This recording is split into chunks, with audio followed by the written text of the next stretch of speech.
Student, आज हम लोग फर्स्ट बुक हिंदी का जो है यानी गोदली भाग 2 के काव्य खंड के गुरु नानक के दोनों पदों के बारे में पढ़ेंगे और गुरु नानक का परिचय पढ़ेंगे। तो सबसे पहले हम लोग गुरु नानक का परिचय देखते हैं और यहाँ लिखते हैं गुरु नानक का परिचय। चलिए इसको हम लोग अच्छे पूर्वक से देखते हैं। सबसे पहले आप जानिए कि गुरु का अर्थ क्या होता है। चलिए पहले नाम इनका जान लेते हैं। सबसे पहले जन्म देखते हैं। जन्म कब हुआ था? तो 15 अप्रैल 1469 ईस्वी में हुआ था और इनका मृत्यु जो हुआ था 22 दिसंबर 1539 ईस्वी में हुआ था। फिर इनके पिता का जो नाम था कालू चंद खत्री था और माता का जो नाम था वह तृप्ता था और पत्नी का जो नाम था, पत्नी का नाम सुलक्षणी थी। यानी पत्नी का नाम क्या है? सुलक्षणी है। ये आपको इतना जो है पढ़ना पड़ेगा, जानना पड़ेगा। बंद करो। तो ये गुरु नानक का हम संक्षिप्त देख लिए कि क्या क्या है। चलिए अब इसको हम विस्तार से समझते हैं।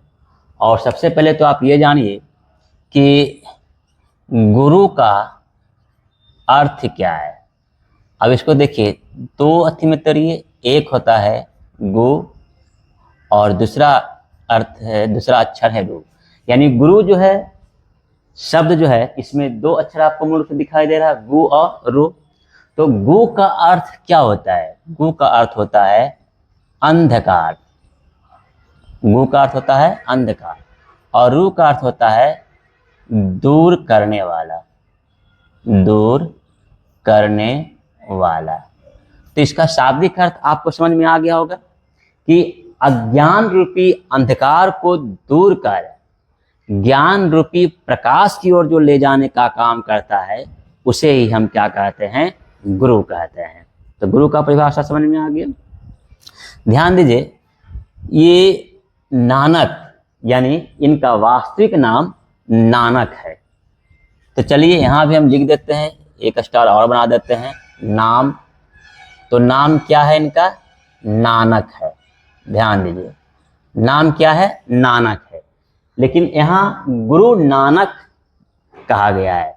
तो गुरु नानक देव जो है यह उपाधि है। तो समझ में आ गया कि गुरु नानक देव जो है इनको उपाधि से सम्मानित किया गया है। तो आप यह समझिए कि गुरु नानक का वास्तविक नाम नानक है, जबकि गुरु नानक देव इनको दी गई उपाधि है और इनका जन्म 15 अप्रैल 1469 ईस्वी में हुआ था। अब इनका जन्म कहाँ हुआ था? तो ये भी कभी कभी पूछता है।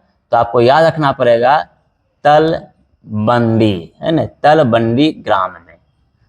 अब ध्यान दीजिए, ये तलबंदी ग्राम में इनका जन्म होता है। किनका? गुरु नानक का जन्म होता है। कब होता है? 1469 ईस्वी में होता है। ये तलबंदी ग्राम जो है ये लाहौर जिला में है। और लाहौर जिला किस देश में है? पाकिस्तान में है। यानी जिस समय इनका जन्म हुआ था वह पाकिस्तान भी भारत में ही था। भारत से पाकिस्तान अलग कब हुआ? 14 अगस्त 1947 को अलग हुआ था। तो इस प्रकार गुरु नानक का जन्म पाकिस्तान में उनका जन्म स्थल है, जन्म स्थान है। और गुरु नानक का जहाँ जन्म हुआ तलबंदी ग्राम, ये कहलाया, क्या कहलाया? नान काना साहब। साहब। ध्यान दीजिए, यानी गुरु नानक का जो जन्म स्थल है वह कहलाया नानकाना साहब। तो इतना आपको समझ में आ गया।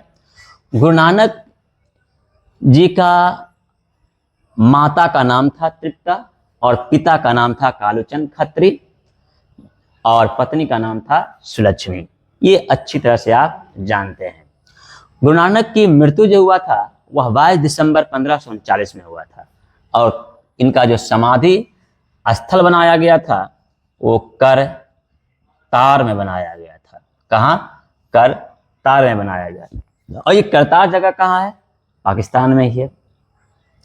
तो जन्म स्थान कहाँ है और इनका समाधि स्थल कहाँ है, ये दोनों हम लोग समझ गए। चलिए अब इनको हम विस्तार से जानते हैं। गुरु नानक का जब जन्म हुआ और जब यह धीरे धीरे बड़ा होने लगे तो इनके पिताजी जो कालूचंद खत्री थे अपने पुत्र को व्यवसाय में लगाना चाहते थे। व्यवसाय मतलब रोजगार में लगाना चाहते थे, क्योंकि इनकी शादी ब्याह हो गई। इनकी पत्नी का नाम सुलक्षणी है। तो चाहते थे कि शादी विवाह हो गया तो इनको हम व्यवसाय में लगा दें, व्यापार करें, रोजगार इसको मिल जाए ताकि इसका गृहस्थ जीवन अच्छी पूर्वक चल सके। लेकिन गुरु नानक को व्यवसाय में मन नहीं लगता था।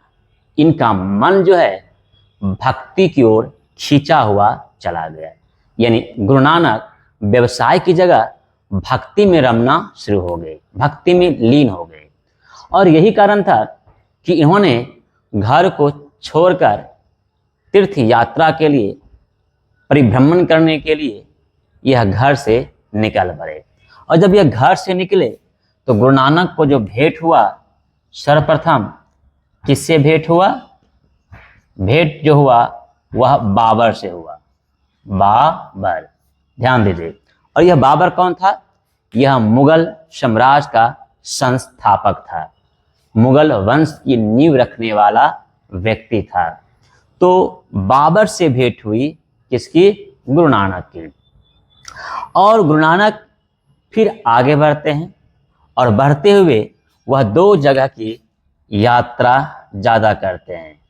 किसका किसका? मक्का और मदीना।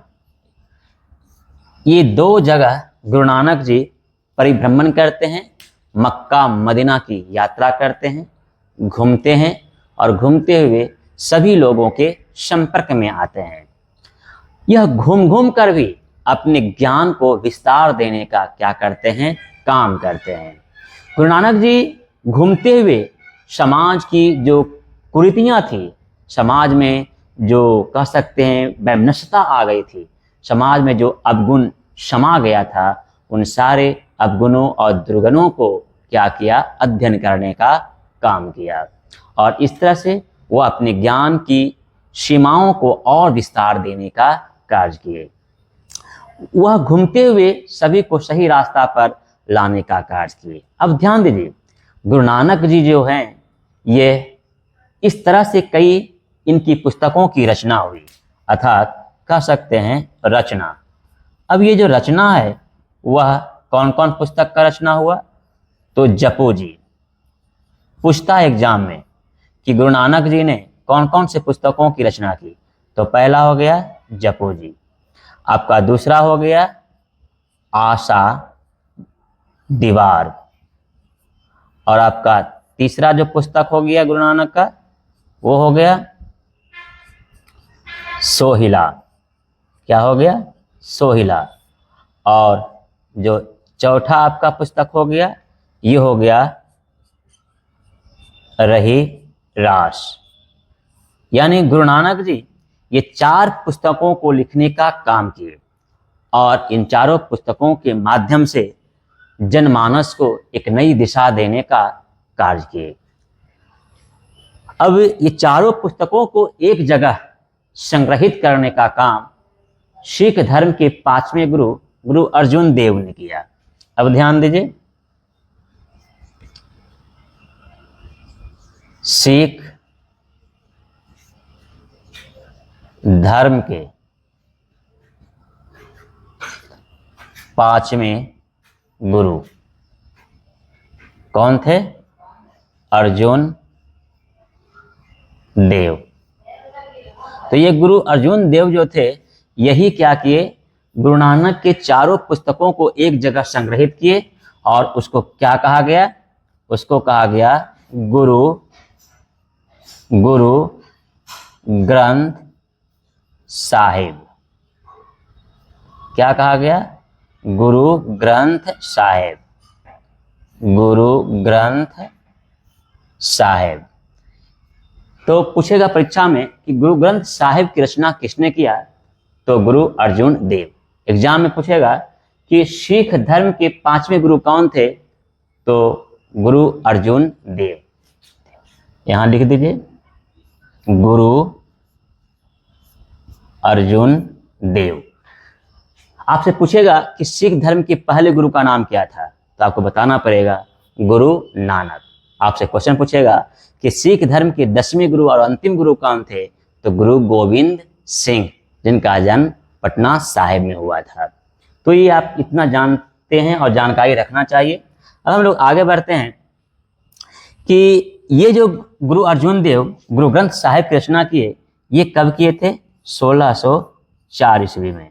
ये भी आपसे क्वेश्चन पूछेगा कि गुरु अर्जुन देव ने गुरु ग्रंथ साहिब की रचना कब किए थे, तो 1604 ईस्वी में। आप यह भी ध्यान दीजिए कि गुरु ग्रंथ साहिब में सिर्फ गुरु नानक के ही रचना शामिल नहीं है, कई अन्य कवियों की भी रचना शामिल है। जैसे आप कबीरदास, उनकी रचना इसमें शामिल है, यानी बहुत सारे साहित्यकारों की इसमें रचना शामिल है। तो आप यहाँ तक क्लियर हो गए। गुरु नानक जी कबीरदास की तरह उलटबास शैली का प्रयोग कविता में नहीं किया है, यह सीधे साधे के तौर पर उपयोग किए। हाँ, इनकी कविताओं में हिंदी भाषा, ब्रज भाषा, पंजाबी भाषा का मिश्रण देखने को जरूर मिलता है। यानी यह पंजाबी भाषा में अच्छी कविता लिख लेते थे, रचना लिखते थे, फिर हिंदी भाषा में भी लिख पाते थे, फिर ब्रज भाषा में भी लिखने का काम करते थे। यानी इनकी भाषाओं पर अच्छी पकड़ थी, साथ ही साथ समाज के ऊपर भी इनकी पकड़ बहुत अच्छी थी। यही कारण है कि इन्होंने बड़ी नज़दीकी से समाज को देखा और समाज को परीक्षण किया। समाज के बारे में इनको गहराई से जानकारी हासिल हुई और इस तरह से अपनी रचनाओं में समाज की उन पीड़ाओं को, दर्दों को बयान करने का कार्य किया। इन्होंने कबीरदास की तरह हिंदू और मुस्लिमों पर कटाक्ष करने का काम नहीं किया, लेकिन इन्होंने हिंदू और मुस्लिम तथा अन्य संप्रदायों को सही रास्ते पर चलने के लिए दिशा निर्देश करने का कार्य जरूर किया। इस प्रकार हम कह सकते हैं कि गुरु नानक जी ने अपने नाम की सार्थकता के साथ वास्तविक में एक गुरु बनकर सभी लोगों को दिशा निर्देश करने का कार्य किए।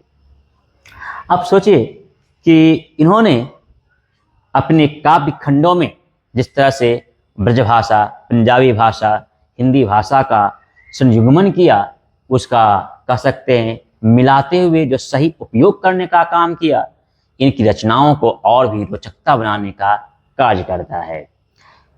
समाज में घुरते हुए इन्होंने सबको एक सही दिशा देने का कार्य किया। जैसे इन्होंने खुलकर कर्मकांड का विरोध किया। ध्यान दीजिए, विरोध भी इन्होंने किया। किसका किसका विरोध किया? विरोध किया। तो विरोध जो किया, पहला तो इन्होंने कर्म कांड का विरोध किया। दूसरा जो है, इन्होंने जाति या कह सकते हैं जात पात का विरोध किया। फिर तीसरा जो है, इन्होंने वर्ण व्यवस्था का विरोध किया। तो ये मूल रूप से तो हम देखें कि गुरु नानक जी ने किन किन चीज़ों का खुलकर समाज में विरोध करने का काम किया। अब देखिए, कर्मकांड किसको कहते हैं? जो विधिवत पूर्वक मंत्र उच्चारण के साथ जो पूजा पाठ किया जाता है, उसको कर्मकांड कहा जाता है। फिर जात पात, यानी वह नीच जाति का है, वह उच्च जाति का है, तो ये जाति भेदभाव जो है, इसका भी इन्होंने खुलकर विरोध किया। फिर वर्ण व्यवस्था, 4 प्रकार के जो वर्ण होते हैं, यानी ब्राह्मण होता है, क्षत्रिय होता है, वैश्य होता है और शूद्र होता है। तो ये 4 वर्ण व्यवस्थाएं हैं, इनका भी खुलकर विरोध किया कि समाज में जो है इस तरह की व्यवस्थाएं समाज को बांटने का काम करता है, जोड़ने का काम नहीं करता है। इससे प्रांत, राज्य और देश की एकता और अखंडता जो है खतरे में पड़ जाती है। तो इसलिए गुरु नानक जी ने इसका विरोध किया। अब है कि गुरु नानक ने समर्थन किसका किया? तो गुरु नानक जो हैं यह प्रेम को, दया को, करुणा का, परोपकार को, सहायता का और कह सकते हैं भगवत कीर्तन पाठ पर इन्होंने समर्थन करने का क्या किया? काम किया। अब इस तरह से गुरु नानक जी सभी जगह घुर घुर कर परिभ्रमण करते हुए यह नाम कीर्तन की महत्ता का प्रचार प्रसार करने का काम किया। अर्थात यह निराकार ईश्वर की उपासना और निर्गुण भक्ति के अंतर्गत जो हिंदुस्तान में, भारत में निर्गुण दीपक की अलख ज्योति जलाने का जो कार्य किया वह बिल्कुल सराहनीय रहा और साहसपूर्ण कदम बतलाया गया। इन्होंने जनमानस तक निराकार ईश्वर की उपासना को आगे बढ़ाने का कार्य किया। ये निराकार और साकार क्या है, इसके बारे में भी हम लोग देखेंगे बाद में, लेकिन अभी देख रहे हैं कि गुरु नानक जी निराकार ईश्वर की उपासना पर समाज में हर एक वर्गों के तक पहुंचाने का यह कार्य किया और बतलाने का प्रयास किया कि अगर आप अपनी बाहरी सुंदरता को निखारते हैं तो उस सुंदरता से किसी भी समाज की भलाई होने वाली नहीं है, लेकिन अगर आप आंतरिक सुंदरता को निखारते हैं, अर्थात आपके अंदर क्या कर सकते हैं, ममता, प्रेम, स्नेह, करुणा, दया, परोपकार, सहयोग, ममत्व, अगर ये भावनाएं आपके अंदर समावेशित होती है, अंकुरित होती है और अंकुरित होते हुए विकसित हो जाती है, तो यह समाज के लिए क्या है, एक प्रकार का आधार स्तंभ तैयार करेगा, समाज को आगे ले जाने का कार्य करेगा। इसीलिए गुरु नानक जी ने अपने काव्य खंड में ये जो 2 पद शामिल किए हैं, प्रथम पद और द्वितीय पद। प्रथम पद जो था राम नाम बिन वृथे जगी जनमा, इस पद में निराकार ईश्वर के नाम कीर्तन को अमर बना दिया है, उनकी जप की महत्ता को प्रकाशित करने का काम किया है, उनकी महत्ता का बखान करने का काम किया है, उस महत्व की व्याख्या करने को कार्य किया है और बतलाने का प्रयास किया कि किस प्रकार से नाम कीर्तन में शक्ति आती है, जिसको प्राप्त करते ही मानव एक अलग दिव्य स्वरूप को प्राप्त कर लेता है और वह निर्भय होकर वह अपनी मंजिल की ओर आगे बढ़ना क्या करता है, आरंभ कर देता है तथा संसारिक मोह माया के बंधनों से मुक्त हो जाता है, आजाद हो जाता है तथा वह मोक्ष की प्राप्ति कर लेता है। तो वहीं द्वितीय पद में जो नर दुख में दुख नहीं माने या जो नर दुख में दुख नहीं माने, पद में क्या किया है कि मनुष्य की अंतस्थ मन की पवित्रता पर बल दिया है। अर्थात अपने आंतरिक मन को स्वच्छ बनाइए, पवित्र कीजिए, निर्मल कीजिए, तभी जाकर आपकी स्थिति जो है अच्छी हो सकती है और आप ईश्वर परम ब्रह्म में लीन हो सकते हैं तथा ईश्वर के सबसे नजदीक हो सकते हैं। आपके गुरु का, आपका ईश्वर का आपके ऊपर आशीर्वाद बना रहेगा, आप पर कृपा बना रहेगा, दया बना हुआ रहेगा और आप गुरु के आशीर्वाद को पाकर, ईश्वर की सहानुभूति को पाकर आपका जीवन धन्य हो जाएगा और आप नए कह सकते हैं कि मुक्ति की प्राप्ति के रास्ता को ढूंढ लीजिएगा और मोक्ष की प्राप्ति कर लीजिएगा। तो यह गुरु नानक इन दोनों पदों के आधार पर क्या किए हैं, प्रतिपादित करने का काम किए हैं। गुरु नानक जी ने समाज को एक नया दिशा देने का काम किया और इसीलिए नई दिशा देने के कारण ही लोग इन्हें उपाधि दिया क्या, गुरु नानक देव। और इस प्रकार से समाज को इन्होंने जोड़ने का कार्य किया। समाज जो विच्छेद की तरफ बढ़ रहा था, समाज में जो अलगाव की प्रवृत्ति आ गई थी, समाज जहाँ खंडित हो रहा था, जहाँ सांप्रदायिकता का बोलबाला हो रहा था, वो वैसे क्षण में गुरु नानक आकर जो प्रेम स्नेह का जो संचार किया, जो धारा को प्रवाहित करने का काम किया, वो काबिल तारीफ था। और उस समय सांप्रदायिकता की कुछ अग्नि ठंडी पड़ी, लेकिन गुरु नानक जी जो ऐसे समझाने वाले थे, इस तरह से प्रचार प्रसार करने वाले थे, ऐसे महामहिम व्यक्ति की भी मृत्यु हो जाती है। और वह कब होता है, 22 दिसंबर 1539 ईस्वी को वह वाहि गुरु कहते हुए प्राण त्याग देते हैं। प्राण किस रूप में त्याग करते हैं, प्राण त्याग। अब इसको लिख देते हैं वाह वाह गुरु कहते हुए, वाह गुरु कहते हुए गुरु नानक जी 22 दिसंबर 1539 ईस्वी में अपना प्राण क्या करते हैं, त्याग देते हैं। अर्थात इस धरा को छोड़कर जो है आकाश में तारों के समूह में एक तारों के रूप में, एक तारे के रूप में जगमगाते हुए आज भी नक्षत्र रूप के रूप में देखने को मिल रहा है। ऐसा लग रहा है कि उस गगन से भी आज मानव प्राणी को एक दिशा निर्देश करने का कार्य कर रहे हैं। उनके बताए हुए पद चिन्हों पर चलना कठिन भी है, दुर्गम भी है, लेकिन जो इस पर चलते हैं वह ईश्वर को प्राप्त कर लेते हैं तथा जीवन को धन्य बना लेते हैं और उन्हें मुक्ति की प्राप्ति हो जाती है। चलिए, तो ये गुरु नानक का परिचय था, लेकिन इसी में से अभी समझेंगे भक्ति। यानी हम बोल रहे थे कि गुरु नानक जी जो हैं वह भक्ति पर जोर देते हैं। ध्यान दीजिए, भक्ति पर बल देते हैं। तो जो भक्ति पर बल देते हैं, यानी कह सकते हैं कि भक्ति मुख्यतः कितने भागों में बांटा गया है। तो भक्ति को आप कहिए तो 2 भागों में बांटा गया है। एक होता है निर्गुण भक्ति, निर्गुण भक्ति, और दूसरा जो होता है वह होता है सद्गुण भक्ति। अब इसको समझ लीजिए, क्योंकि कवि परिचय देने में ये शब्द आए हैं। भक्ति कहते किसको हैं, इसका परिभाषा है। देखिए, भक्ति की सटीक परिभाषा देना मुश्किल होता है, लेकिन एक सरल भाषा, सरल शब्दों में हम दे सकते हैं कि निस्वार्थ भाव से ईश्वर का स्मरण करना और स्मरणों में डूब जाना ही भक्ति कहलाता है। और भक्ति 2 प्रकार के होते हैं, निर्गुण भक्ति और सद्गुण भक्ति। निर्गुण भक्ति किसे कहते हैं? निराकार ईश्वर की उपासना करना ही निर्गुण भक्ति कहलाता है। और सद्गुण भक्ति क्या है? साकार ईश्वर की उपासना करना ही सद्गुण भक्ति कहलाता है। तो ये दोनों भक्ति में हम अंतर भी समझ लिए, और अंतर भी दे सकते हैं कि निर्गुण भक्ति में ईश्वर जन्म नहीं लेते हैं, जबकि सद्गुण भक्ति में ईश्वर जन्म लेते हैं। तीसरा अंतर देंगे कि निर्गुण भक्ति में ईश्वर का आकार होता है, लेकिन सद्गुण भक्ति में ईश्वर का आकार नहीं होता है। फिर कह सकते हैं कि निर्गुण भक्ति में ईश्वर इंद्रियातीत होती है, यानी कोई इंद्रियां पाई नहीं जाती है, लेकिन सद्गुण भक्ति के अंतर्गत ईश्वर की इंद्रियां पाई जाती है। फिर और अंतर दे सकते हैं कि निर्गुण भक्ति में जो ईश्वर होते हैं वह अजन्मा होता है, यानी जन्म नहीं लेता है, लेकिन सद्गुण भक्ति के अंतर्गत ईश्वर क्या होते हैं? जन्म लेते हैं। तो यह मोटा मोटी दोनों में क्या हो गया? डिफरेंस हो गया, अंतर हो गया। अब निर्गुण और सद्गुण का थोड़ा सा उदाहरण के द्वारा समझ लेते हैं। जैसे अगर आप किसी बजरंगबली की पूजा करते हैं, शंकर भगवान की पूजा करते हैं, विष्णु भगवान की पूजा करते हैं, दुर्गा की पूजा करते हैं, पार्वती की पूजा करते हैं, सरस्वती की पूजा करते हैं, लक्ष्मी की पूजा करते हैं, तो उसका एक आकार है। आप कैलेंडर की पूजा करते हैं, आप किसी मूर्ति की पूजा करते हैं, तो वो आकार में ढाल दिया गया है, और आकार में ढाल दिया गया है तो वो सद्गुण भक्ति है। लेकिन एक मुस्लिम लोग जो अपनी खुदा की पूजा करता है, क्या उसका कोई आकार है?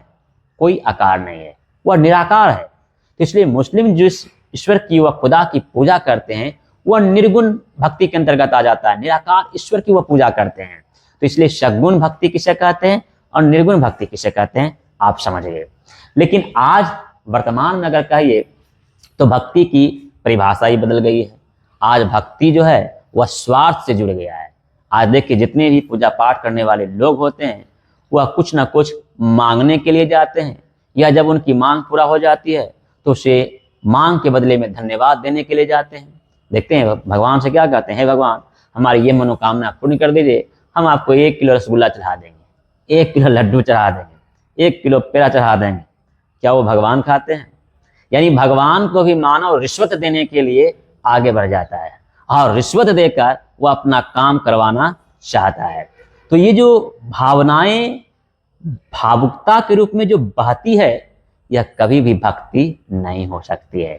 भक्ति जो है वह निस्वार्थ यथार्थ पर खरी उतरती है। हिंदी का यानी फर्स्ट बुक हिंदी का काव्य खंड का एक कविता के बारे में पढ़ने जा रहे हैं, और वह कविता जो है गुरु नानक के द्वारा लिखी गई है। और गुरु नानक के द्वारा जो हमारी पाठ्य पुस्तक में कविता में जो शामिल किया गया है, 2 पद है, यानी उस कविता में 2 पद हैं, प्रथम पद हैं और द्वितीय पद हैं। तो प्रथम पद और द्वितीय पद को क्रमानुसार शब्द बाई शब्द, लाइन बाई लाइन उसके अर्थ को समझते जाएंगे, ताकि इसके अभ्यास में जो दिए हुए प्रश्न हैं हम उसे अच्छी पूर्वक सॉल्व कर सकें। जब आप चैप्टर अच्छी पूर्वक समझ जाते हैं तो फिर समझिए वह चैप्टर, वह लेसन, वह आपका अपना हो जाता है। लेकिन अगर आप समझ नहीं पाते हैं तो फिर वह लेसन पर आपका अधिकार या आधिपत्य नहीं बन पाता है या नहीं हो पाता है। तो चलिए प्रथम पद की ओर चलते हैं और देखते हैं प्रथम पद का जो शीर्षक है क्या है। राम नाम बिनु बिरथे जगी जन्मा। हम यह जान रहे हैं कि यह जो पद है, यह जो कविता है, यह गुरु नानक के द्वारा लिखी गई है। और गुरु नानक के परिचय में आप लोग पढ़ चुके हैं, जान चुके हैं। तो इसीलिए आज हम लोग प्रथम पद और द्वितीय पद का शब्दार्थ देखेंगे, सरलार्थ देखेंगे, फिर विशेषार्थ देखेंगे, भावार्थ देखेंगे और सारांश देखेंगे। तो ये काव्य खंड के ये 4-5 प्रक्रियाओं से हम गुजारने का क्या करेंगे, काम करेंगे।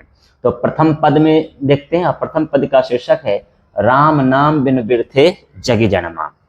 अब आप यह समझिए कि गुरु नानक जो हैं वह निर्गुण धारा के कवि हैं। तो आप यह मत समझ लीजिए कि जो राम का उल्लेख हुआ है यह दशरथ पुत्र श्री राम का जिक्र किया गया है, या रामायण का नायक श्री राम का जिक्र हुआ है। नहीं, यह उस राम का उल्लेख है, यह उस राम का वर्णन है जो निराकार हैं, जो अजन्मा हैं, जो इंद्रियातीत हैं, जो जन्म से परे हैं, जो अलग हैं, अदृश्य हैं। उस राम का इसमें जिक्र किया गया है, अर्थात निर्गुण राम का वर्णन यहाँ मिलता है। तो ये आप समझ गए पहले। चलिए अब देखते हैं इसका लाइन बाय लाइन और शब्द बाय शब्द। पहला लाइन क्या कहता है कि राम नाम बिनु बिरथे जगी जन्मा। ध्यान दीजिए क्या कह रहा है, राम नाम बिनु बिरथे जगी जन्मा। तो राम क्या है, प्रभु का नाम है, निराकार ईश्वर का नाम है। नाम जानिए रहे, बिनु मतलब बिना होता है, और बिरथे, बिरथे का अर्थ होता है व्यर्थ या बेकार होता है। फिर कहता है जगी, जगी मतलब होता है संसार। फिर जन्मा, जन्मा का अर्थ होता है जन्म लेना। तो शब्दार्थ समझ में आ गया। इसका सरलार्थ है कि निराकार राम नाम के बिना इस संसार में जन्म लेना व्यर्थ है, बेकार है। यह सरलार्थ हुआ। अब इसको आप समझिए क्या कह रहे हैं कवि। गुरु नानक जी कहते हैं कि निराकार राम नाम का जप किए बिना मानव योनि में जन्म लेकर यूं ही मर जाना, यह सब क्रियाएं व्यर्थ हो जाती है, बेकार हो जाती है। अगर आप मानव योनि में जन्म लिए हैं, मानव प्राणी में आपकी आत्मा निवास किया है, तो फिर आप राम नाम का जप कीजिए, नाम कीर्तन के आगे अपना शीश झुकाइए और मनन करने का क्या कीजिए, काम कीजिए। तो ये पहला लाइन क्लियर हो गया कि निराकार राम, बंद करो। तो प्रथम लाइन जो है आप इसका क्लियर कर लिए कि इस संसार में निराकार राम नाम के बिना जन्म लेना जो है, यह मानव प्राणी योनि को पाना ही यह व्यर्थ है, बेकार है। चलिए दूसरा लाइन देखिए क्या कहता है। बिखु खावे बिखु बोले बिनु नावे निह फलु मटी भ्रमना। अब इसका शब्दार्थ देखिए। बिखु का अर्थ होता है जहर, बिखु का अर्थ होता है विष। फिर कहता है खावे, खावे का अर्थ होता है खाना। फिर कहता है बिखु जहर, बोले मतलब होता है वाणी, है ना, बोली। फिर कहता है बिनु बिना, नावे, नावे का अर्थ होता है नाम। फिर कहता है निह फलु, निह फलु का अर्थ होता है निष्फल। फिर कहता है मटी, मटी का अर्थ होता है बुद्धि। फिर कहता है भ्रमणा, भ्रमणा का अर्थ होता है भटकना। तो ये शब्दार्थ क्लियर हो गया। अब इसका सरलार्थ देखिए क्या कहते हैं। गुरु नानक जी कहते हैं कि निराकार राम नाम जप के बिना जब कोई मानव प्राणी कुछ भी खाता है, अर्थात भोजन वह ग्रहण करता है, तो वह भोजन भी क्या हो जाता है, विष के समान हो जाता है। निराकार राम नाम जप के बिना मानव प्राणी जो कुछ भी बोलता है वह बोली वह वाणी भी विष के समान बन जाती है। फिर कहता है कि निराकार राम नाम जप के बिना, नाम मतलब नाम है ना, नाम जप के बिना जो भी मानव प्राणी कुछ सोचता है विचारता है, उसके मन मस्तिष्क में जो बुद्धि होती है, ज्ञान होता है, विवेक होता है, वह भी क्या होता है, बुद्धि उसकी भटक जाती है, अर्थात वह सही तरीके से सोच पाने में असमर्थ हो जाती है। तो यह शब्दार्थ आप देख लिए। अब इसका सरलार्थ हुआ कि निराकार राम नाम जप के बिना मानव प्राणी जो भी कुछ खाता है वह विष के समान है, जो भी कुछ बोलता है वह विष के समान बन जाती है, तथा निराकार राम नाम जप के बिना उनकी बुद्धि जो होती है वह क्या होता है, निष्फल होकर भटकता है, इधर उधर विचरता रह जाता है। तो ये दूसरा लाइन क्लियर हो गया। अब हम लोग तीसरे लाइन की ओर चलते हैं। कहता है पुस्तक पाठ व्याकरण बखाने संध्या कर्म निकाल करे। अब इसका शब्दार्थ देखेंगे। पुस्तक किताब को कहा जाता है। किताब कई प्रकार के पुस्तक हो सकते हैं, धार्मिक हो सकते हैं, राष्ट्रीय हो सकते हैं, राष्ट्रभक्ति से ओतप्रोत हो सकते हैं, या विषय वस्तु से जुड़ा हुआ हो सकता है, संस्कृति से आधारित पुस्तक हो सकते हैं, तो कोई भी पुस्तक। तो वही कह रहा पुस्तक अर्थात किताब। पाठ मतलब अध्याय। फिर कहता व्याकरण, है ना। अब व्याकरण मतलब किसी भाषा को जानने के लिए जो आप ग्रामर जानते हैं, उसकी इकाई जानते हैं, उसको व्याकरण कहते हैं। जो व्यय जोड़ आकरण, जो विशेष ज्ञान अर्जित कराने का काम करता हो, उस भाषा को समझने में मदद करता हो। फिर कहता है बखाने। बखाने मतलब होता है व्याख्या करना। फिर कहता है संध्या। संध्या का अर्थ होता है शाम के समय, गोधली के समय। फिर कहता है कर्म। कर्म का अर्थ होता है कर्म। फिर कहता है निकाल करे, निकाल कर करता है। अब यहाँ निकाल का दूसरा अर्थ भी आप समझ सकते हैं। निकाल का अर्थ यहाँ हम कह सकते हैं त्रिकाल। जैसे इसका आप दूसरा अर्थ भी निकाल सकते हैं त्रिकाल। अब इसको समझिए, त्रि मतलब क्या होता है, त्रि मतलब तीन हो जाता है, और काल मतलब क्या होता है, समय हो जाता है, अर्थात तीन समय। अब तीन समय क्या हुआ, सुबह हो गया, दोपहर का समय हो गया और शाम का समय हुआ। ये तीनों समय निकाल कर लोग क्या करते हैं, संध्या अर्चना करते हैं, या पूजा पाठ करते हैं, या ईश्वर के नाम का जप करते हैं। तो ये आप समझ गए शब्द। अब इसका सरलार्थ देखिए क्या कहता है कि निराकार राम नाम जप के बिना अगर आप पुस्तकों का पाठ करते हैं, व्याकरण की व्याख्या करते हैं, और संध्या के समय निकाल कर जो आप काम करते हैं, वह सारे कर्म जो होते हैं क्या होते हैं, व्यर्थ हो जाते हैं, बेकार हो जाते हैं, निष्फल हो जाते हैं। तो ये आप दूसरा और तीसरा लाइन क्लियर आपका हो गया। अब चौथा लाइन देखिए शब्दार्थ इसका। कहता है बिनु। बिनु मतलब बिना। फिर कहता है गुरु शब्द। गुरु शब्द का अर्थ होता है गुरु का उपदेश। फिर है मुक्ति। मुक्ति का अर्थ होता है मोक्ष, सद्गति। फिर कहता है कहा, यानी कहाँ। प्राणी मतलब प्राणी। फिर कहता है राम नाम बिनु, यानी निराकार राम नाम के बिना। फिर कहता है और जी मरे। और जी मतलब होता है उलझ कर, मरे मतलब होता है मर जाना। तो शब्दार्थ क्लियर हो गया। अब इसका सरलार्थ समझिए। गुरु नानक जी इस पंक्ति में कहते हैं कि बिना गुरु के उपदेश पाकर कोई भी प्राणी मुक्ति को नहीं पा सकती है। यानी मुक्ति पाने के लिए प्राणी को गुरु का उपदेश ग्रहण करना पड़ेगा। तो गुरु के उपदेश के बिना कोई भी प्राणी मुक्ति कहाँ प्राप्त कर सकता है, उसे मोक्ष कहाँ से मिल सकती है, नहीं हो सकती है, अर्थात उन्हें मोक्ष की प्राप्ति संभव नहीं है। फिर कवि कहते हैं, गुरु नानक जी कहते हैं कि राम नाम बिनु अर्जी मरे, अर्थात निराकार राम नाम के बिना मानव प्राणी जो है वह संसारिक जीवन में पड़कर उलझकर क्या करते हैं, मृत्यु को प्राप्त कर लेते हैं, अर्थात उनका जीवन बेकार चला जाता है, व्यर्थ चला जाता है, और उनका जीवन जीना ही निसफल हो जाता है। क्योंकि मानव योनि में आने के बाद अगर वह ईश्वर की भक्ति में लीन ना हो तो फिर वह शरीर क्या हो जाता है, व्यर्थ है और बेकार है। चलिए अब हम लोग 5वें लाइन क्यों चलते हैं, 5वीं पंक्ति क्यों चलते हैं।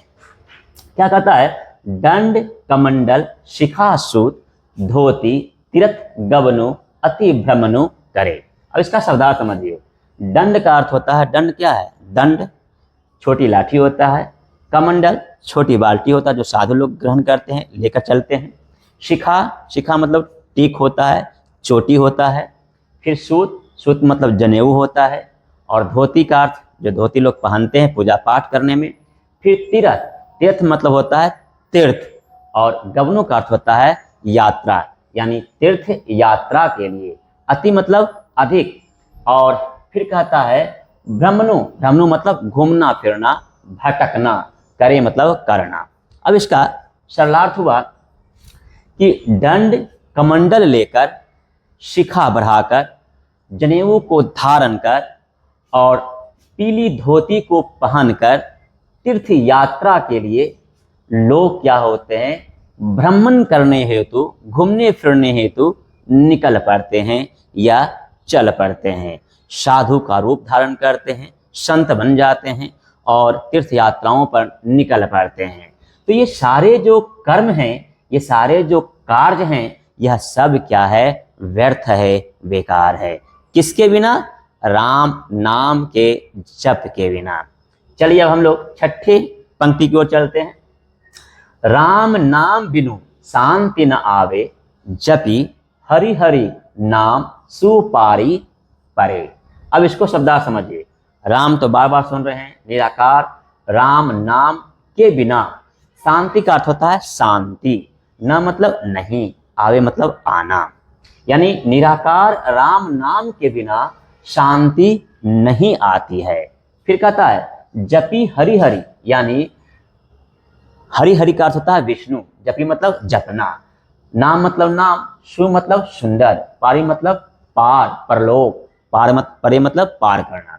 कहता है कि हरि हरि का जप करने से या हरि हरि के नाम, हरि हरि के सुंदर नाम जप करने से ही वह सुंदर परलोक को प्राप्त कर जाता है, अर्थात भव सागर पार कर जाता है। अब आइए 7वां पंक्ति देखते हैं। कहता जटा मुकुट तन भस्म लगाई। अब देखिए जटा यानी जब बाल में क्या कह सकते हैं, लट्टा फूटता है तो वह जटा का रूप धारण कर लेता है। तो जो बाल हैं वह जटा बन गया है और जटा क्या हो गया है, मुकुट जैसा प्रतीत लग रहा है, अर्थात जटा जो है मुकुट का स्वरूप धारण कर लिया है।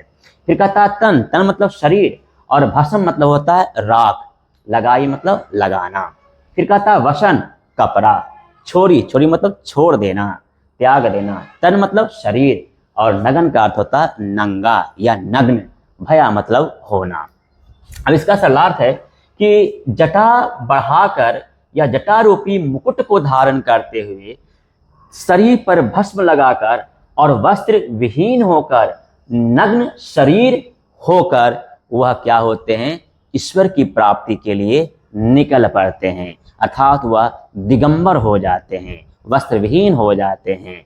ये सभी कर्म करने से ईश्वर की प्राप्ति संभव नहीं है।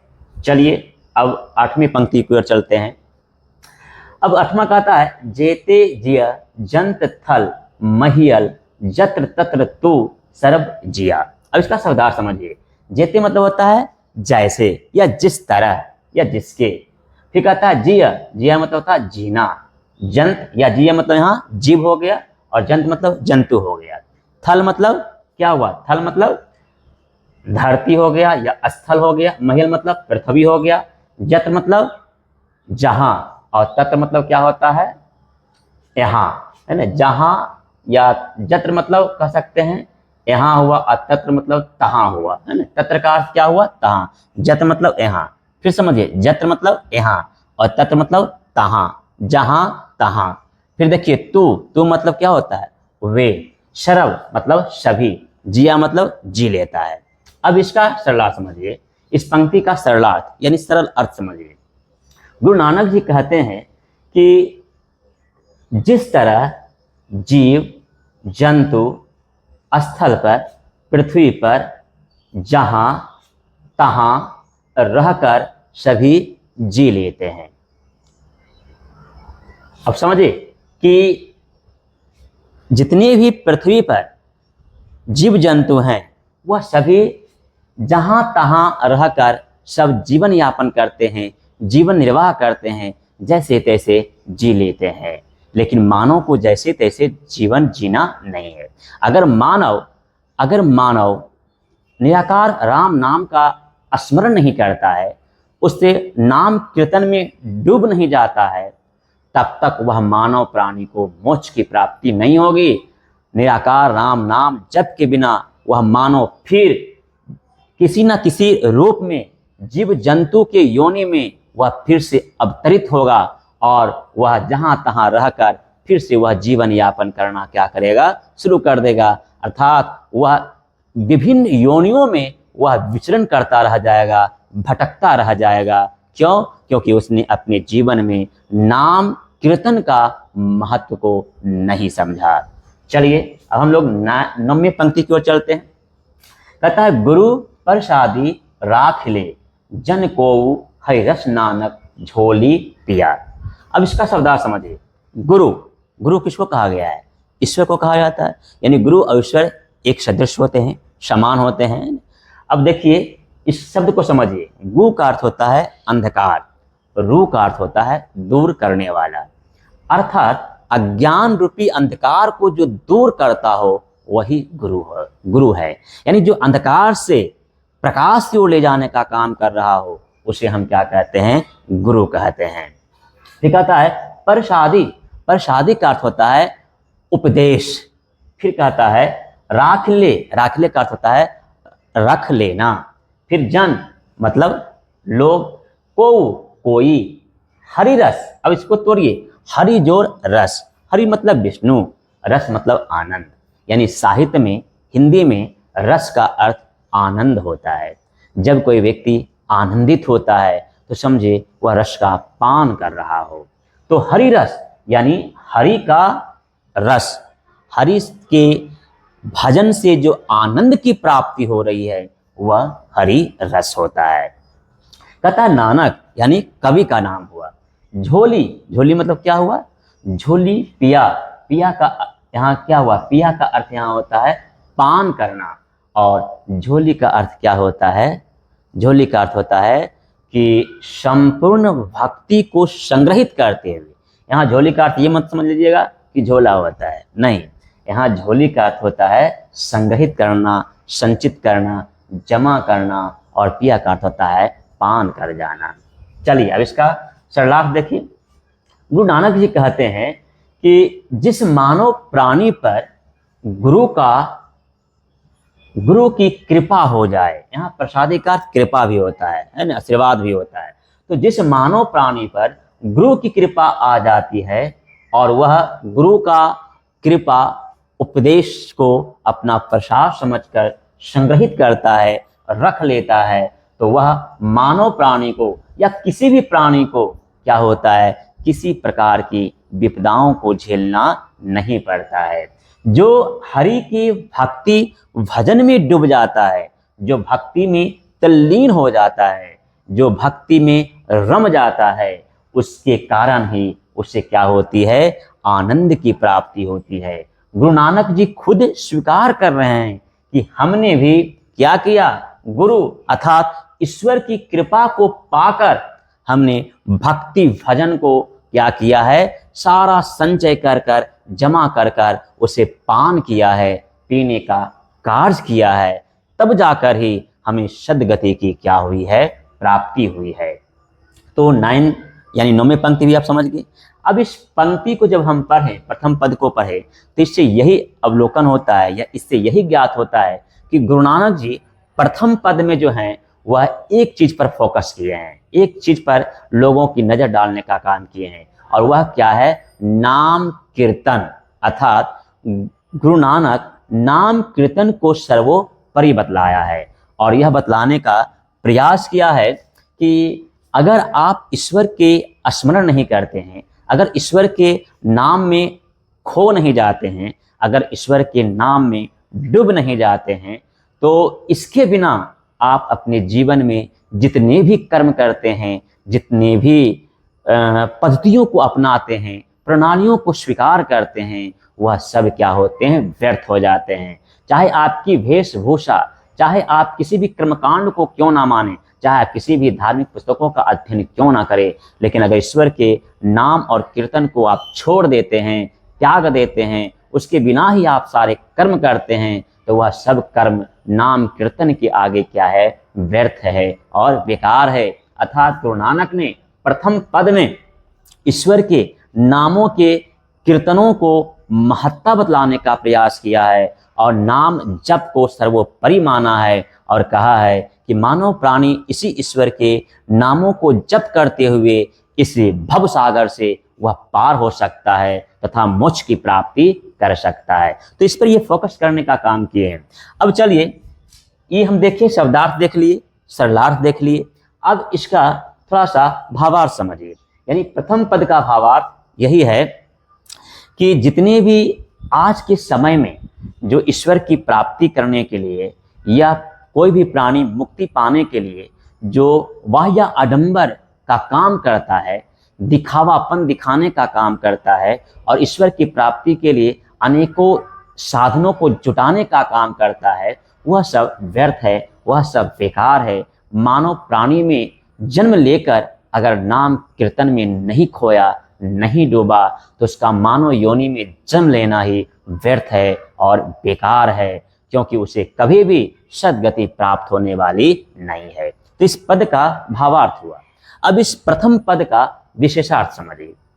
कहेंगे कि गुरु नानक जी अपने मंतव्यों को देते हैं, अपने विचारों को प्रकट करते हैं और कहते हैं कि इस धरा पर, इस पृथ्वी पर मानव प्राणी क्या होता है, जन्म लेता है और जन्म लेकर अगर वह राम नाम के स्मरणों में नहीं खोता है तो वह क्या हो जाता है, उसका मानव योनि में जन्म लेना ही व्यर्थ हो जाता है, बेकार हो जाता है, निरर्थक हो जाता है। यानी निराकार नाम जप के बिना मानव प्राणी जो भी कुछ खाता है वह सब विष के समान बनता है, जो कुछ बोलता है वह वाणी भी विष के समान बन जाती है और उसकी जो बुद्धि होती है नाम, ईश्वर के नाम के बिना भटक जाता है, भ्रमित हो जाता है, अर्थात उसकी बुद्धि भी शून्य हो जाती है।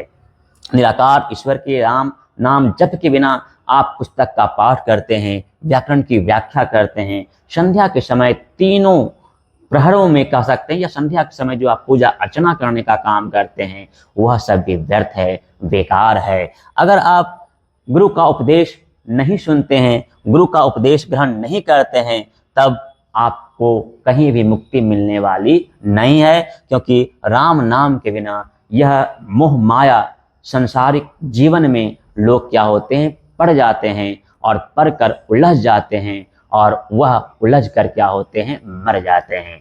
ये जो कह सकते हैं कि जो समसामयिक के परिदृश्य होता है और जिस तरह से मोहमाया की नगरी होती है, मोहमाया के बंधनों में लोग पड़ जाते हैं, जकड़ जाते हैं और वहीं से उनका क्या होता है, पतन होना आरंभ हो जाता है।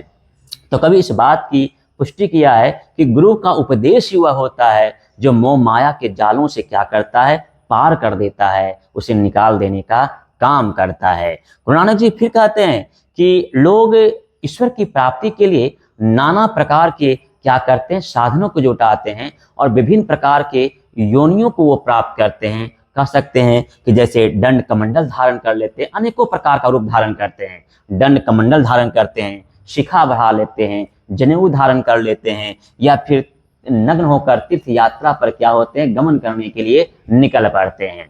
तो ये सब कर्म जो होते हैं, ये सब जो प्रणालियां हैं, सब व्यर्थ हैं। कहते हैं कि निराकार राम नाम जप के बिना कभी भी मानव प्राणी को शांति की प्राप्ति नहीं हो सकती है और जब तक शांति नहीं हो सकती है तब तक उसे मुक्ति नहीं मिल सकती है, उसे मोक्ष की प्राप्ति नहीं हो सकती है और जब तक मोक्ष की प्राप्ति नहीं हो सकती है तब वह मानव का जन्म लेना ही क्या है, बेकार है और व्यर्थ है।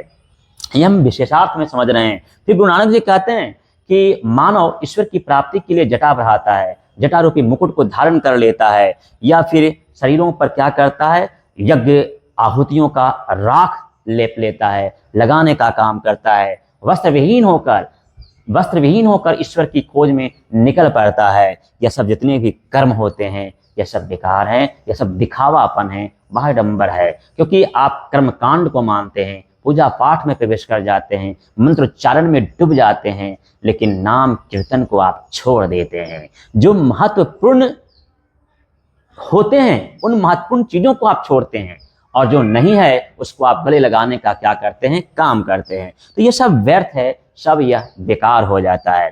कहता है कि अगर मानव प्राणी जो है, अगर वह राम नाम कीर्तन के आगे अपने समय को व्यतीत नहीं करता है, तो वह फिर से मानव योनि को त्यागने के बाद फिर से वह क्या हो जाएगा, वह जीव जंतुओं में फिर से जन्म लेगा, और जहां तहां रहकर फिर वह जीवन यापन करेगा।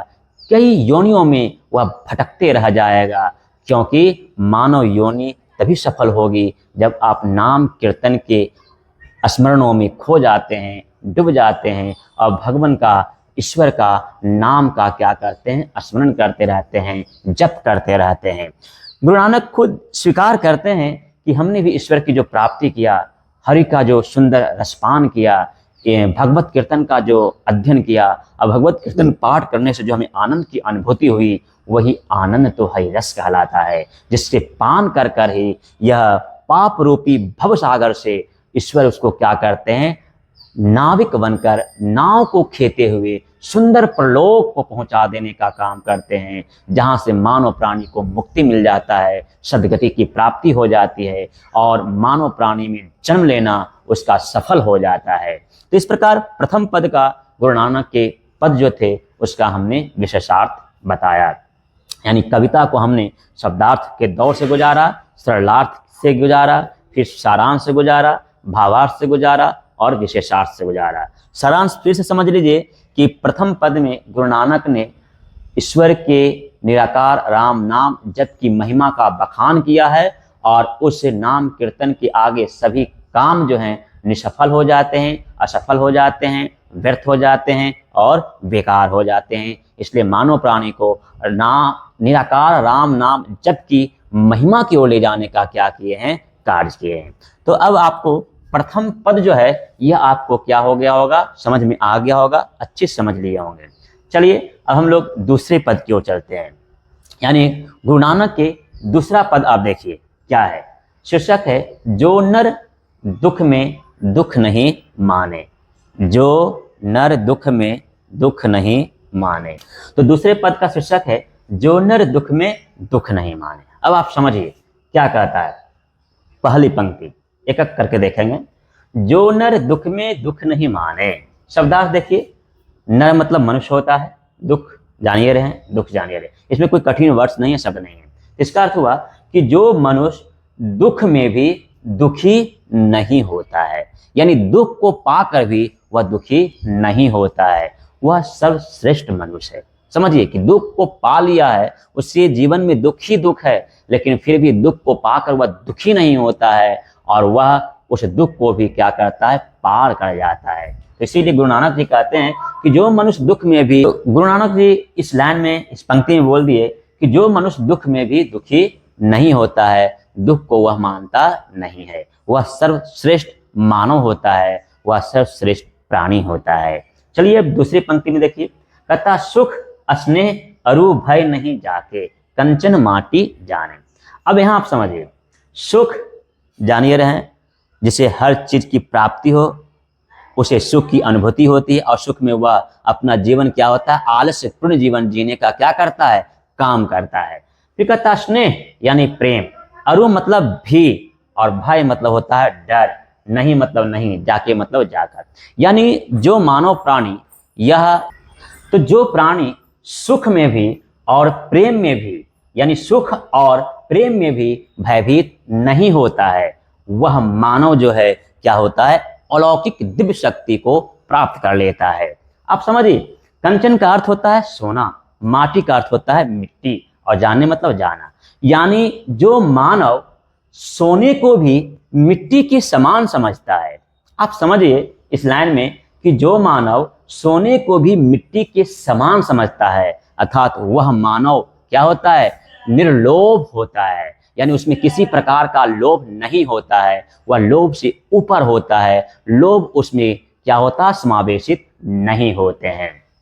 फिर देखिए क्या कहता है, दूसरा लाइन कहता है कि नहीं निंदा नहीं स्तुति जाके लोभ मोह अभिमाना। अब इसका शब्दार्थ समझिए, नहीं मतलब नहीं, निंदा, निंदा का क्या होता है, किसी की शिकायत करना, नहीं मतलब नहीं, अस्तुति यानी प्रार्थना करना, जाके जाकर। फिर कहता लोभ मोह अभिमाना, लोभ बता दिए, मोह, मोह का क्या होता है, किसी से लगाव होना, अभिमाना मतलब होता है घमंड, अहंकार। तो गुरु नानक जी इस पंक्ति में कहते हैं कि जो मानव ना तो किसी की निंदा करता है और ना ही किसी की प्रार्थना करता है, स्तुति करता है, और जिस मानव में ना तो लोभ होता है, ना मोह होता है, और ना ही उसमें घमंड समावेशित होता है, अर्थात ये सारे अवगुणों से वह परा होता है, सारे अवगुणों से अछूता रहता है, वह मानव वास्तविक में मानवता का लक्षण को क्या करता है, प्रकट करता है। तो इस प्रकार हम यह भी कह सकते हैं कि जो मनुष्य, ध्यान दीजिए, जो मनुष्य निंदा के समय ज्यादा परेशान नहीं होता है, घबराता नहीं है, और ज्यादा सम्मान मिलने पर वह प्रफुल्लित नहीं होता है, जो मानव लोभ मोह अभिमान से पृथक रहता है, अलग रहता है, वह मानव ही ईश्वर के सबसे करीब बतलाया गया है। चलिए अब चौथे पंक्ति में चलते हैं। हरस शोक ते रहे निहारो नाही मान अपमाना। अब यहां देखिए, हरस मतलब खुशी, शोक मतलब दुख मातम, ते मतलब वे, रहे मतलब रहना, नियारो, नियारो का अर्थ होता है अलग रहना, पृथक रहना, नाही मतलब नहीं, मान मतलब मान, अपमाना मतलब अपमान, मान मतलब सम्मान हुआ, अपमान मतलब अपमानित होना हुआ, तो शब्दार्थ हो गया। अब कह रहे हैं कि जो मानव प्राणी, ध्यान दीजिए, जो मानव प्राणी सम्मान मिलने पर ज्यादा खुश नहीं होता है, और जो मानव प्राणी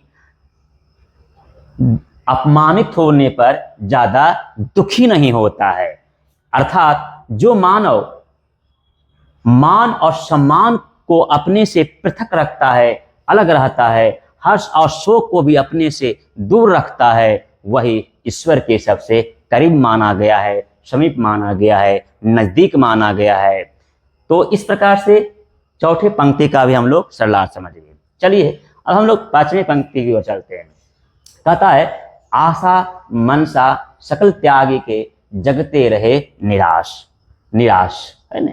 अब देखिए क्या कहता है आशा, एक आशा भरी विश्वास, यानी आशा होता है कि हमें इससे आशा है, हमें विश्वास है कि यह हमें सहयोग करेगा, सहायता करेगा। तो आशा, मनसा मन से। अब ध्यान दीजिए,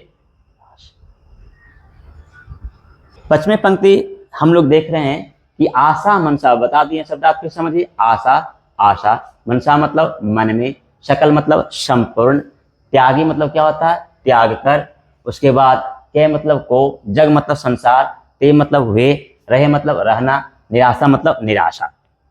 अब इसका सरला समझिए कि जो मानव, ध्यान दीजिए, जो मानव अपने मन में या मन से आशा को और निराशा को निकाल कर अलग कर देता है, उसे फेंक देता है, वह मानव जो है, अर्थात वो आशा और निराशा को त्याग देता है, तो उसकी स्थिति इस संसार में अच्छी रहती है, वह अच्छी स्थिति में पहुंच जाता है। फिर से समझिए कि वैसे मानव या वह मानव जो अपने मन से आशा को और निराशा को त्याग देता है, वही इस संसार में उसकी स्थिति क्या होती है, अच्छी बनी रहती है, अच्छी स्थिति में वह पहुंच पाता है। चलिए अब हम लोग छठे पंक्ति की ओर चलते हैं। कहता है काम क्रोध जही पर से नाहिन ते ही घट ब्रह्म निवासा। अब इसका शब्दार्थ समझिए। काम का अर्थ होता है वासना। अब ये काम वासना क्या है, यानी सभी जीव अपनी संतान को उत्पन्न करते हैं, तो संतान उत्पन्न करने की जो क्रियाएं होती है वह वासना होती है। तो वासना का अर्थ समझ के, यानी काम का अर्थ हुआ वासना। क्रोध मतलब गुस्सा, है ना, गुस्सैली प्रवृत्ति का होना, गुस्सा होना। जेहि जिसे, पर से स्पर्श, नाहिन नहीं, फिर कहता ते ही वह, घट मतलब घड़ा, ब्रह्म निराकार ईश्वर, निवासा निवास करता है। अब यहाँ ये जो घट है, घट का यहाँ अभिप्राय है मानव का शरीर, यानी शरीर रूपी घड़ा। तो अब इसका सरलार्थ समझिए कि जो मानव, ध्यान दीजिए, या जो मानव प्राणी क्या किया, वासना को और गुस्सा को स्पर्श तक अपने शरीर को होने नहीं दिया। समझिए फिर से कि वह मानव जो वासना को, क्रोध को अपने शरीर को छूने नहीं दिया, यानी जो मानव अपने शरीर तक वासना और क्रोध को स्पर्श होने तक नहीं दिया, उसी मानव के शरीर रूपी घड़ा में ब्रह्म रूपी निराकार ईश्वर का निवास होता है। यानी निराकार ब्रह्म रूपी जो ईश्वर होते हैं वह कहाँ निवास करते हैं, तो वह बता रहा है कि जिस मानव को ना तो वासना और ना ही क्रोध तक स्पर्श कर पाया है, उसी मानव में क्या है, निराकार ब्रह्म रूपी ईश्वर जो होते हैं वास करते हैं, निवास करते हैं। चलिए अब हम लोग 7वें पंक्ति की ओर चलते हैं। गुरु कृपा जेहि नर पे किन्हीं तिन्ह यह जुगति पिछानी। अब इसका शब्दार्थ समझिए।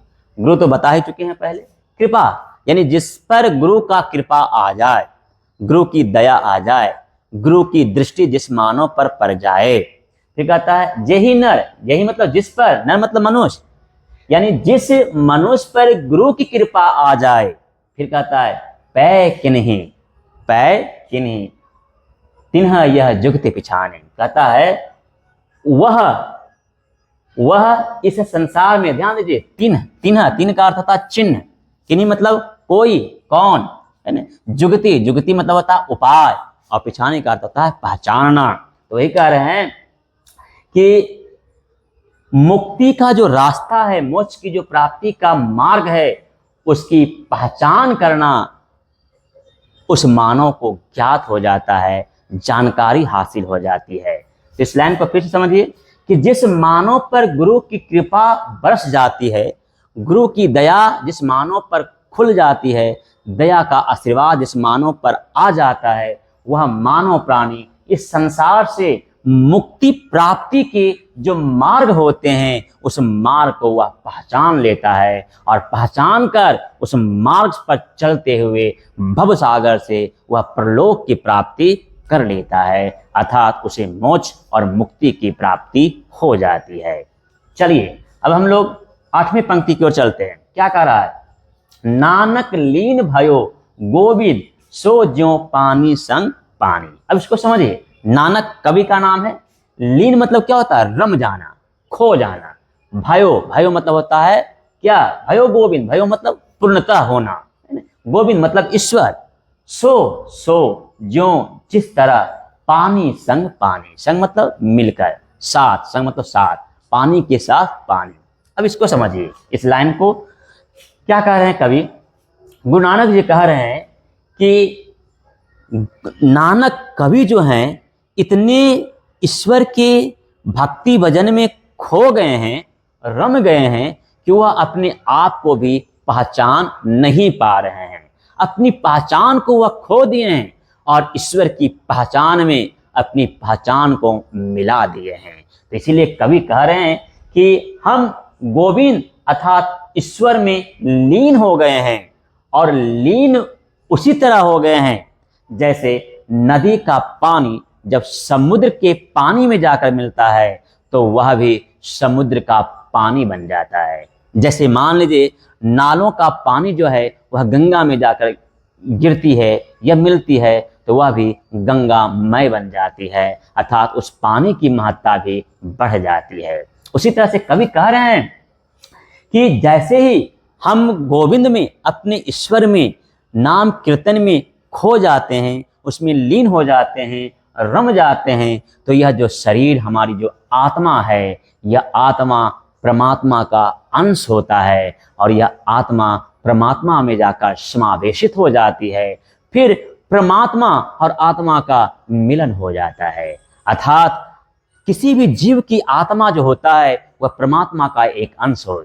जैसे ही आत्मा परमात्मा में मिलता है तो आत्मा भी खुश हो जाता है और परमात्मा भी गौरवान्वित हो जाती है, क्योंकि परमात्मा भी अपने जीवों के अंशों से यानी आत्माओं से वह दूर नहीं रह सकते हैं। दोनों का पूरक का संबंध है, दोनों में अनुराश्रय का संबंध है। आत्मा परमात्मा से दूर नहीं रह सकता है और परमात्मा से दूर अगर आत्मा है तो परमात्मा भी खुश नहीं हो सकती है। इसलिए जैसे ही कोई भी जीव अपने शरीर की आकृति को त्याग देता है, शरीर रूपी वस्त्र को छोड़ देता है, तो वह आत्मा परमात्मा के सान्निध्यता को प्राप्त कर लेता है और फिर उसकी जीवन सार्थक हो जाता है, वह अमर हो जाता है।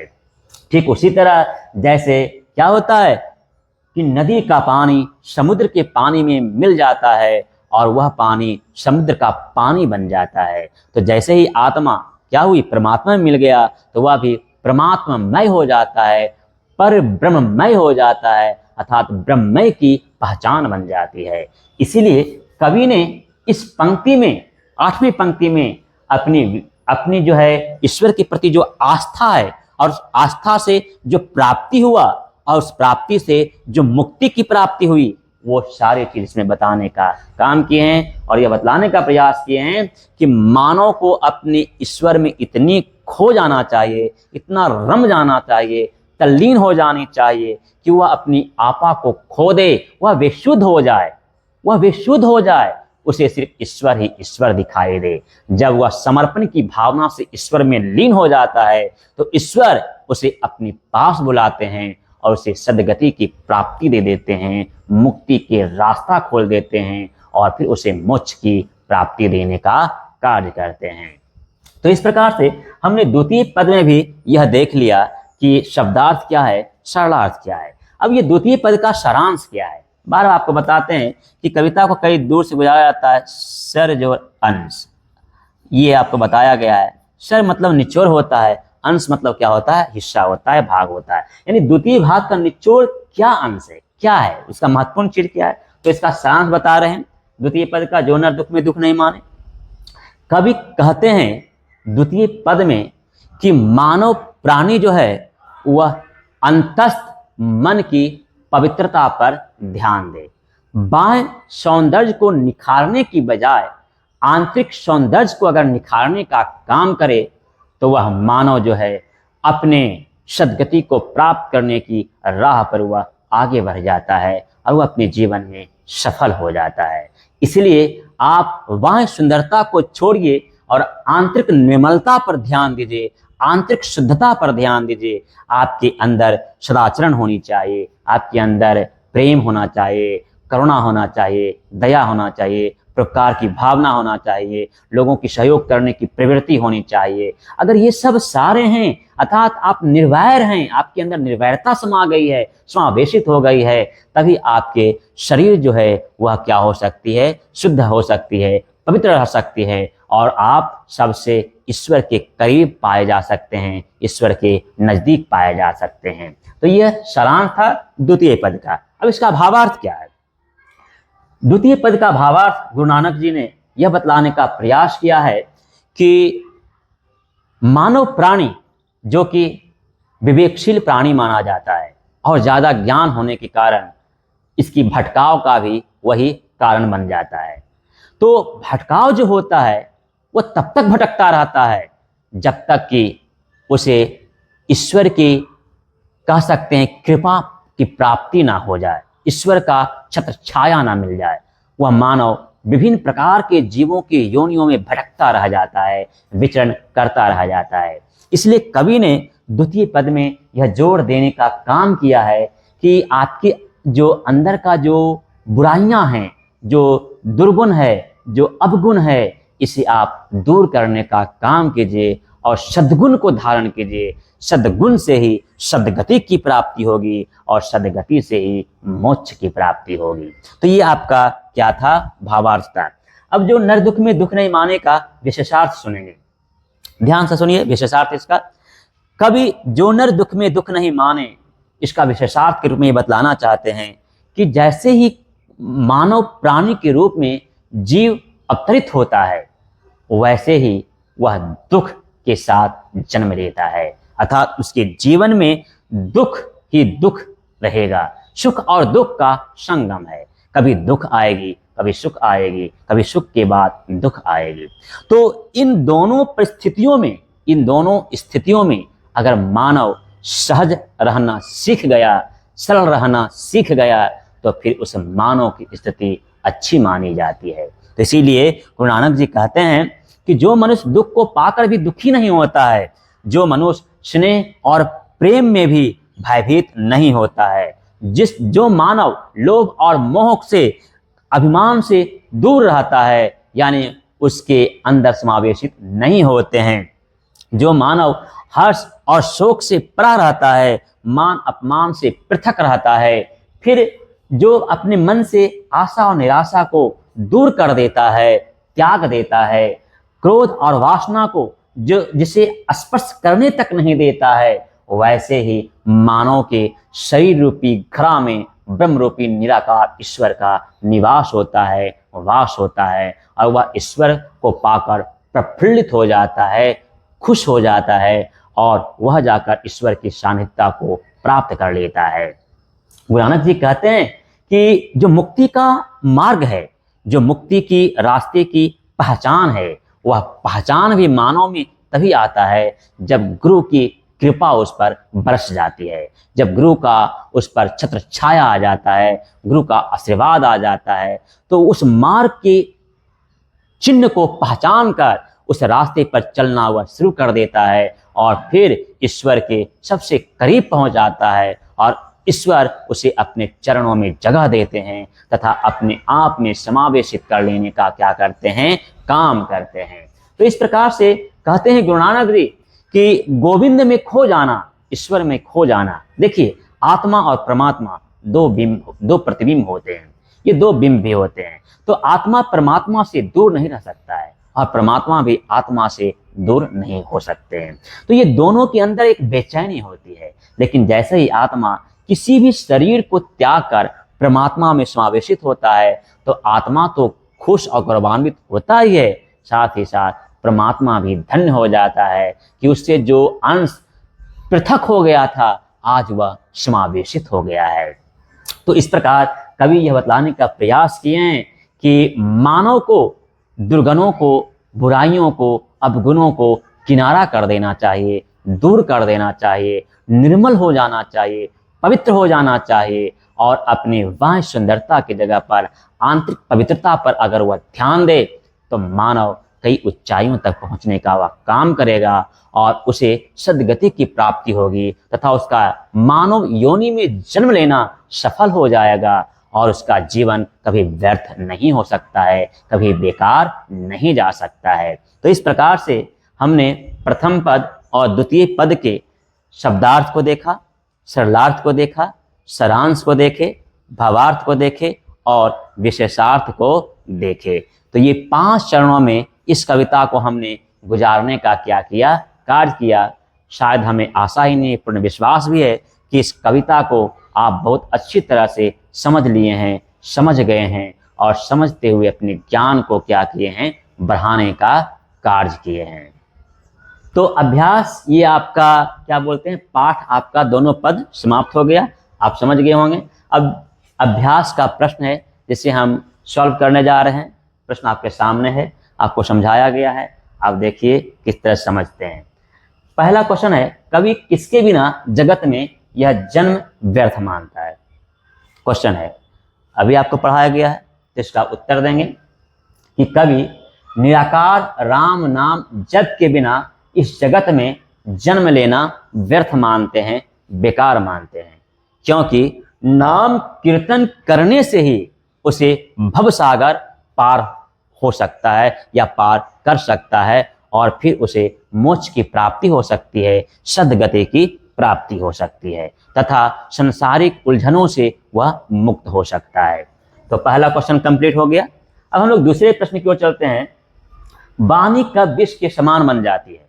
अब ध्यान दीजिए, वाणी कब विष के समान बन जाती है? तो इसका आंसर देंगे कि जिस वाणी में निराकार राम नाम का जप नहीं होता हो, ईश्वर के नामों का उच्चारण नहीं होता हो, जिसमें ईश्वर के नामों का गुंजयमान नहीं हो रहा हो, स्वर मुखरित नहीं हो रहा हो, शब्दों का उच्चारण नहीं हो रहा हो, वह वाणी विष के समान बन जाती है। अर्थात निराकार राम नाम जप के उच्चारण के बिना वह वाणी क्या हो जाता है? विष के समान बन जाती है। अर्थात वाणी को शुद्धिकरण करने के लिए, वाणी को पवित्र करने के लिए आपको उस वाणी में निराकार राम नाम जप का उच्चारण करना होगा और ईश्वर के नाम कीर्तन में डूबना होगा, तभी जाकर आपकी वाणी शक्ति को प्राप्त करेगी और उसमें शक्ति आने से वह मृदुल और कह सकते हैं कि एक सुसंगठित शब्द के रूप में वाणी के माध्यम से प्रवाह होना शुरू हो सकता है। चलिए हम लोग तीसरे प्रश्न की ओर आते हैं। नाम कीर्तन के आगे किन किन कर्मों की व्यर्थता सिद्ध करते हैं? अब इसका आंसर देखिए, कहेंगे कि गुरु नानक जी नाम कीर्तन के आगे निम्न कर्मों की व्यर्थता सिद्ध करते हैं। डैश देंगे और पहला पॉइंट देने का काम करेंगे, लिखने का काम करेंगे कि धार्मिक पुस्तकों का पाठ करना, या फिर दे सकते हैं व्याकरण की व्याख्या करना, संध्या के समय निकाल कर पूजा अर्चना करना, या ये सब करने से सारे क्या होते हैं? कर्म व्यर्थ होते हैं। किसके सामने? नाम कीर्तन के आगे। तो ये पहला पॉइंट दिए। दूसरा पॉइंट आप दे सकते हैं कि दंड कमंडल धारण करना, शिखा भराना, पीली धोती को धारण करना, तीर्थ यात्रा के लिए गमन करना, ये सारे कर्म नाम कीर्तन के आगे व्यर्थ हैं। आप तीसरा पॉइंट दे सकते हैं यहाँ से कि जटा बढ़ाकर, मुकुट को धारण कर, शरीर पर भस्म लगाकर, नग्न होकर यानी वस्त्र विहीन होकर ईश्वर की खोज करने के लिए जो निकल पड़ते हैं, वह कर्म भी नाम कीर्तन के आगे क्या है? व्यर्थ है। फिर आप चौथा पॉइंट यहाँ से दे सकते हैं कि जिस मानव को कह सकते हैं कि जिस मानव को गुरु का उपदेश प्राप्त नहीं है, तो वह कर्म भी क्या है? व्यर्थ माना जाता है। अर्थात कह सकते हैं कि निराकार राम नाम जप के बिना जो है आप जितने भी कर्मकांड को सहारा लेते हैं, कर्मकांड का माध्यम बनाते हैं, वह सारे क्या हैं? कर्म व्यर्थ हैं।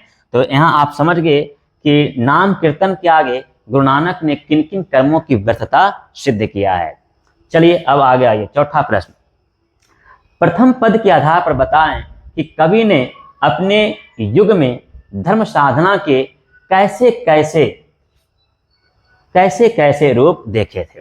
इसका आंसर देंगे कि प्रथम पद के आधार पर कवि अपने युग में धर्म साधना के निम्न रूपों को देखे थे। डैश देंगे और पहला पॉइंट देके फिर देंगे कि कई मानव प्राणी जो होते हैं धार्मिक पुस्तकों का पाठ करते हैं, प्रवचन को सुनते हैं, प्रवचन देने का काम करते हैं। आप दूसरा पॉइंट दे सकते हैं कि क्या उसको कह सकते हैं कि संध्या के समय पूजा अर्चना करना, तीनों पहर पूजा करना, ये भी एक तरह का माध्यम था। फिर आप तीसरे पॉइंट में दे सकते हैं कि लोग क्या करते हैं? जटा को बढ़ाते हैं, मुकुट धारण करते हैं, शरीर पर यज्ञ आहुति का भस्म लगाने का काम करते हैं, पीली धोती धारण कर कर तीर्थ यात्रा के लिए गमन कर जाते हैं। यह भी ईश्वर की खोज का, ईश्वर की प्राप्ति का साधन बतलाया गया था। कवि के युग के समय की बात हो रहा है। फिर हम आगे के पॉइंट देंगे कि वस्त्र विहीन होकर तीर्थ यात्राओं पर गमन करने के लिए लोग निकल जाते हैं। यह भी ईश्वर की प्राप्ति के गुरु नानक के समय के क्या थे? साधन थे, यानी मार्ग थे। उसके बाद कह सकते हैं कि छोटी लाठी धारण करते हुए, दंड कमंडल को धारण करते हुए, शिखा को बढ़ाकर विभिन्न प्रकार के वेशभूषों को धारण करते हुए वह सब ईश्वर की प्राप्ति करने के लिए आगे बढ़ते थे। तो कह सकते हैं कि ये जितने भी धर्म साधना के रूप थे गुरु नानक के समय उपलब्ध